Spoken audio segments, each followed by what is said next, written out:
Петочно издание на Дневникот на Телевизија Плюс. Останете со нас, започнуваме веднаш по кратките најави. Започнува летниот распуст кај учениците. Се санира платното пред Центарот за култура. ЗНМ, МВР и ОПСЕ соработилница безбедност на новинарите на настани од висок ризик.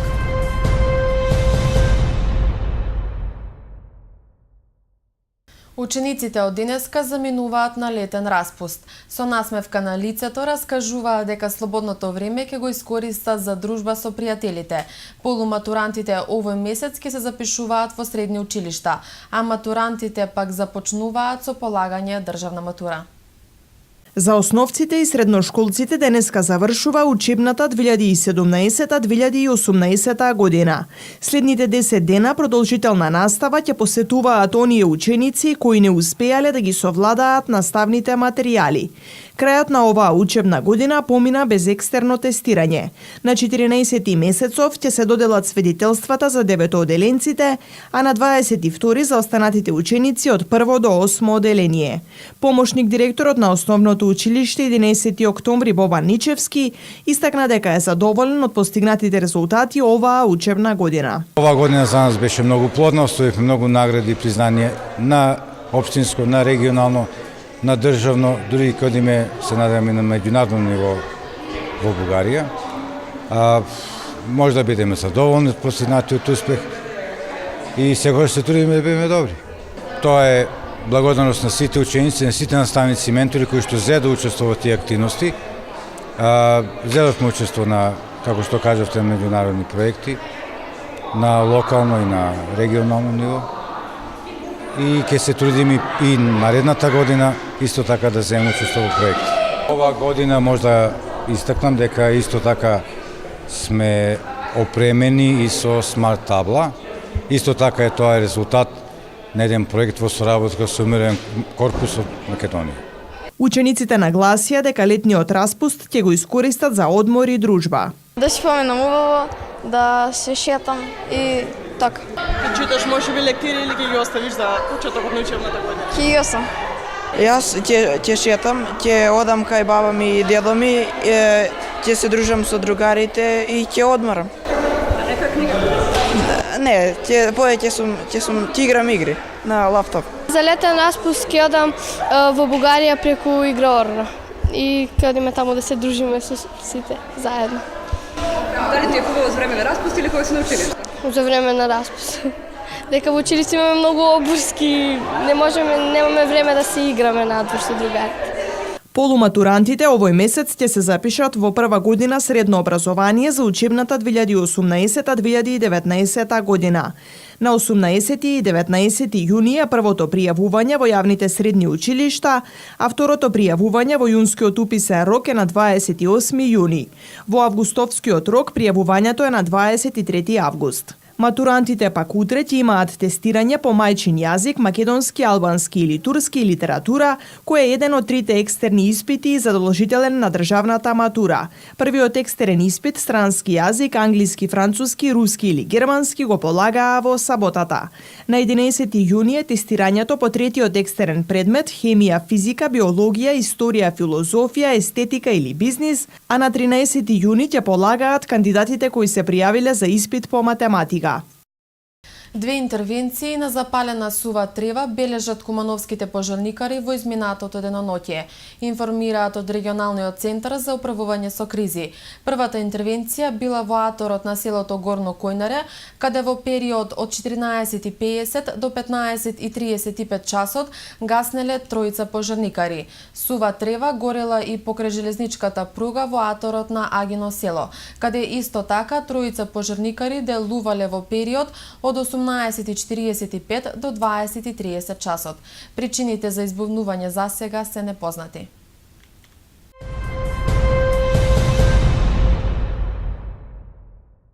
Директорката на основното училиште Браќа Миладиновци, Марина Манойловска, вечерва е гостин во емисијата Став. Крајот на учебната година, запишување на првачињата, најавените реформи во образовниот процес се само дел од темите на кои разговараше во емисијата, која што можете да ја проследите вечерва со почеток во 20 часот. Како и изминативе 3, навистина сме рекордери во бројот на запишани ученици. 150 првачиња е огромна бројка, па дури за нас како училиште. Затоа ви користам на некој начин, упатувам апел до родителите да ги запишуваат децата на реон таму, каде што припаѓаат. Образовните институции и наставниците секаде се исти. Значи, сите се квалитетни, а тоа самите го правиме на некој начин да нешто квалификуваме дали е добро или не е добро. Реално дека 150 првачиња е бројка со која сум презадоволна како менаџер на ова институција, но од друга страна би сакала и сите наши колеги во општина Куманово да имаат доволен број на ученици за да ја започнат учебната година. Родителите се користат со разни манипулации, со изводи. Од баба, дедо, улици, броеви, така да како училиште ние постапуваме по закон и ги запишуваме првачињата. Но реално знаеме дека не е тоа така и дека таа бројка која за мене лично 2012 кога станав директорка беше недостижна, затоа што затеков 84 првачиња, сега е премногу голема и би требало на некој начин да направиме нешто во интерес на тие ученици и на сите образовни институции кои се во општина Куманово да си ја вршат својата дејност за која се и наменети. Во тек е санација на 2 дела од платото пред Центарот за култура Трајко Прокопиев, со цел дотраените и скршени мермерни плочи да бидат обновени или заменети. Повеќе проекти со скромни средства на самата установа најави директорот Сашо Тодоровски, кој воедно деновиве води активни преговори за овогодинешното издание на фестивалот Денови на комедија, кој ќе се одржи есенва. Започна санацијата на дел од платото пред Центарот за култура Трајко Прокопиев во Куманово. Оштетените мермерни плочи ќе бидат поправени, а оние кои се целосно искршени ќе бидат заменети со нови. Како што брифираше денеска директорот Сашо Тодоровски, овој проект се реализира со сопствени средства на културната установа. Ке санираме 2 дела од пред платото, за да тоа биде пристојно кога ќе има манифестации, кога ќе доаѓаат луѓе, значи да залечи малку простор. Што се од наши средства, плочките стари што се ќе бидат искористени повторно, а дел ќе докупиме нови. Во овој центар, не знам колку сте запознаени, не е вложувано скоро ништо или минимално е вложувано изминатите 10 на 15 години. Планираме внатре да направиме некои промени, значи имаме внатре некој атриумче отворено, планираме тоа да го циментираме, да го малку освежиме со некои хортикултурни растенија, таму да се организираат некои промоции за книги, значи некои културни случувања. Исто така во план сме за енергетска ефикасност на целата фасада, ќе аплицираме, ќе поднесеме проект, ќе видиме тоа што како ќе оди, значи целата фасада да се енергетски обнови, исто така да ја реновираме. Десетина години Центарот за култура во Куманово нема систем за грејење и ладење, бидејќи истиот е украден. Директорот Тодоровски најави проект со кој ќе се оди на тендерска постапка, која би требало да овозможи културните манифестации да се одржуваат во овој објект и во зимскиот и во летниот период. Постапката оди тешко затоа што потребната документација не успеале да ја пронајдат во архивата на Народната установа Центар за култура, со оглед дека во оваа просторија документи, но и реквизити очигледно фрлале кој како стигнал, па тоа изгледа повеќе како складиште за отпад. Во следниот период Трајко Прокопиев ќе биде домаќин на повеќе културни настани, изложби и промоции, а како што најавуваат надлежните со промената на раководството, ова установа ќе ги отвори вратите за сите граѓани кои имаат идеја за било каков настан кој би го збогатил културниот живот на градот. Есенва ќе се одржи и традиционалниот фестивал Денови на комедија, а подготовките за истиот веќе се започнати. Преговори сме со неколку театарски куќи од Србија, од Бугарија, од Албанија, од Косово, од Македонија веќе театрите се организирани, веќе ги знаеме кои представи ќе дојдат, исто така добиваме денови мејлови покани од другите театарски куќи, така да мислам дека ќе имаме добра програма ова година, некаде 12 до 13 театарски представи. Во меѓувреме скромни средства Центарот за култура има издвоено и за ситни санации во театар Куманово, кој е во катастрофална состојба. Надлежните се надеваат дека ќе најдат на слух од ресорното министерство и ова културно здание да блесне во ново рво. Вчера во 18 часот и 15 минути во СВР Куманово од Општа болница Куманово пријавиле дека на оделението за хирургија за укажување и лекарска помош бил донесен повреден НС 20 години од Куманово. Тој се здобил со повреда на работното место во фабриката Квалитет Пром, лоцирана на автопатот Скопје-Куманово. Од страна на дежурниот лекар било констатирана тешка телесна повреда на раката, се преземаат мерки за расчистување на случајот.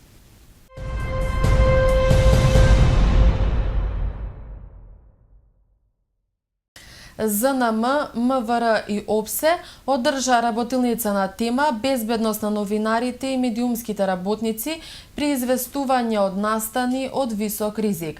Според нив најважно е да постои отворена комуникација помеѓу новинарите и полицијата без страв и во атмосфера на соработка, како и заеднички активности за подигање на професионалноста на двете професии. Редакциите да обезбедат соодветна заштитна опрема за новинарите. Уредниците мора да ги информираат новинарите за околностите со кои ќе се соочат пред да бидат испратени на терен. Новинарите со себе да носат соодветна легитимација и ознака која ќе биде поставена на видно место.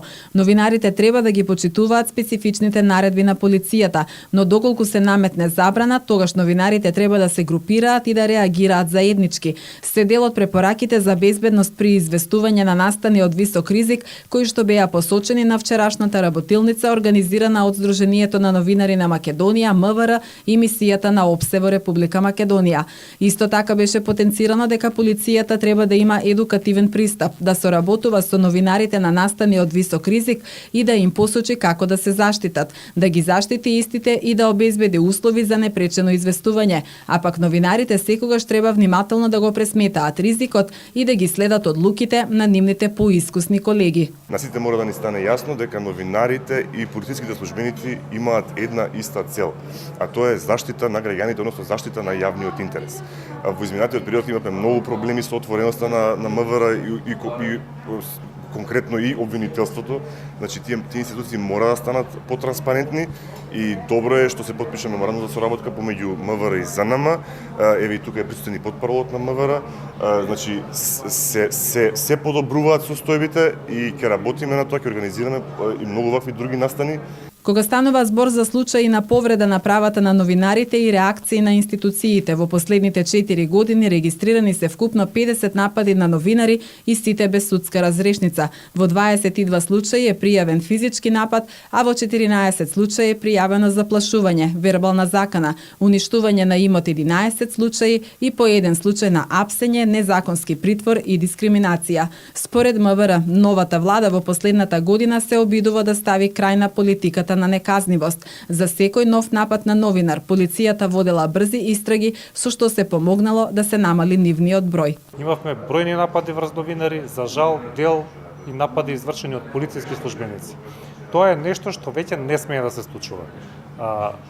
Министерството за внатрешни работи е посветено на расчистување на овие случаи. Можам да кажам дека во последната година имаме 12 напади на новинари, но сите 12 се расчистени. Сторителите се откриени и против нив е поведена соодветна постапка. Тоа важи и за она што ќе се случува во иднина. Нулта толеранција за било какво насилство врз новинарите. Она што го правиме е и го отвараме МВР да биде достапна за медиумите и преку медиумите за граѓаните, затоа што медиумите се нашата врска со граѓаните.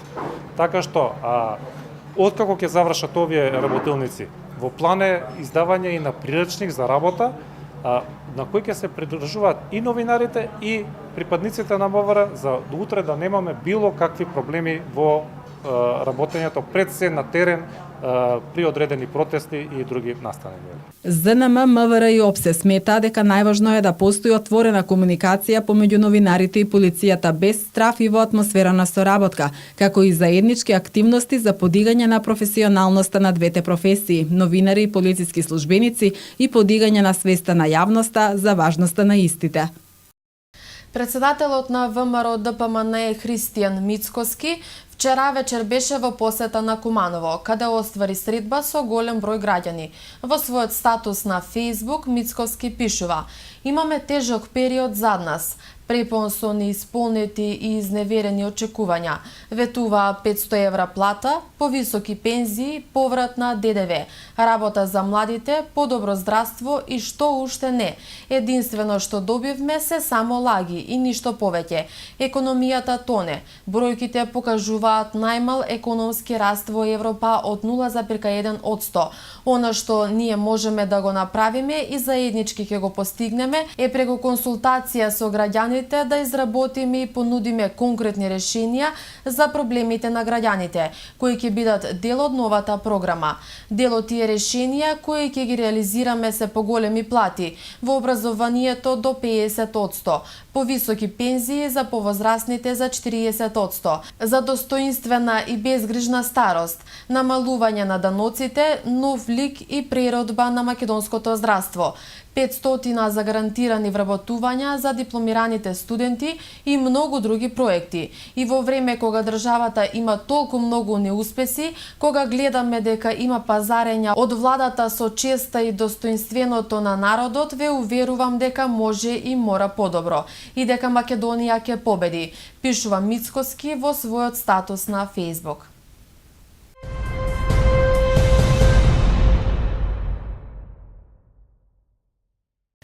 ...1634 лица лани починале во 6 општини од североисточниот регион, од кои 26 доенчиња, пред смртта лекувани биле сите бебиња, односно вкупно 1618 од починатите.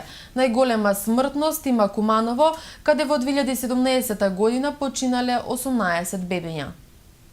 18 доенчиња, од кои 5 машки, починале на територијата на општина Куманово во текот на 2017 година, а вкупно 26 во целиот североисточен регион, покажуваат податоците на Државниот завод за статистика. Вкупниот број на починати во текот на изминатата година во Куманово изнесува 1024. Од нив 320 починале во здравствена установа, а само 3 лица не биле лекувани пред смртта. Високо ниво на морталитет бележи и општина Крива Паланка, каде лани починале 186 лица, од кои 2 доенчиња. 60 од регистрираните случаи според Државниот завод за статистика починале во здравствени установи. 8 доенчиња починале на подрачјето на Липково, каде вкупниот број на починати лани достигнал бројка од 176. Во општина Кратово регистрирани се 113 смртни случаи, меѓу кои и на 2 бебиња. Во руралната општина Старо Горичани минатата година нема починати доенчиња, а вкупниот број на починати изнесува 78 лица. Најмалку починати лица во Североистокот во 2017 година биле регистрирани во општина Ранковце, 57, од кои само 5 мина не биле лекувани претходно. Според Државниот завод за статистика, во оваа општина починало едно доенче. Во целиот Североисток лани починале 1634 лица, од кои 26 доенчиња. Пред смртта лекувани биле сите бебиња, односно вкупно 1618 од починатите. Според податоците на Државниот завод за статистика, во Република Македонија бројот на умрени лица е намален за 0,5% во однос на претходната година и изнесува 20.318 умрени лица. Поголем број се од машки пол, и тоа 10.554 или 51,9% од вкупните умрени лица. Бројот на умрените доенчиња изнесува 201, а нивното учество во вкупниот број на умрени лица изнесува 1% на 100 умрени лица. Според месецот на смртта, најголем број случаи, 2681, се забележани во месец јануари. Просечната возраст кај умрените од машки пол изнесува 71,1 година, односно 75,3 години кај лицата од женски пол, или за 4,2 години повисока просечна возраст се бележи кај жените. Како и во изминатите години, неголемо учество имаат умрени лица од болести на циркулаторен систем, и тоа 55% од случаите. Потоа се случаите кај кои како причина за смрт се јавуваат неоплазмите, ендокрините, нутритивни и метаболитични болести, а случаите кај кои причина за смртта се болести на респираторниот систем се застапени со 4,2% од вкупниот број на умрени лица. Вчера околу 18 часот и 45 минути на граничен премин Табановце при пасошка контрола било констатирано дека лицето МЕ 35 години од Скопје е предмет на потрага поради сомнение дека извршил кривично дело по член 243 став 1 од Кривичниот законник на Република Македонија, информираат од Министерството за внатрешни работи. Во 20 часот и 20 минути лицето било предадено на полициски службеници од СВР Куманово за понатамошна постапка.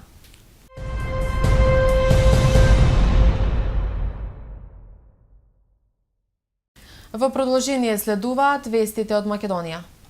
На 12 јуни годинава завршува рокот за поднесување барања за субвенции за растително и сточарско производство, соопшти денеска директорот на платежната агенција Николче Бабовски. До сега аплицирале 64.448 земјоделци, но се очекува бројката да биде зголемена за уште 7.000 до 8.000. Тој ги повика земјоделците да аплицираат на време за побрзо да се обработат барањата и средствата да се исплатат. Директорот најави дека утре ќе биде објавен јавен повик за поднесување барања за субвенции во рибарството, односно за поддршка на нови за рехабилитација на постојните риболовни пунктови, како и за мрестилиштата, а во теки и подсети и огласот за инвестиции во земјоделските стопанства, за што субвенции се обезбедени преку програмата за рурален развој. Апликациите за субвенции може да се поднесуваат електронски, а ако на земјоделците им е потребна помош во пополнувањето на документацијата, може да се обратат во платежната агенција.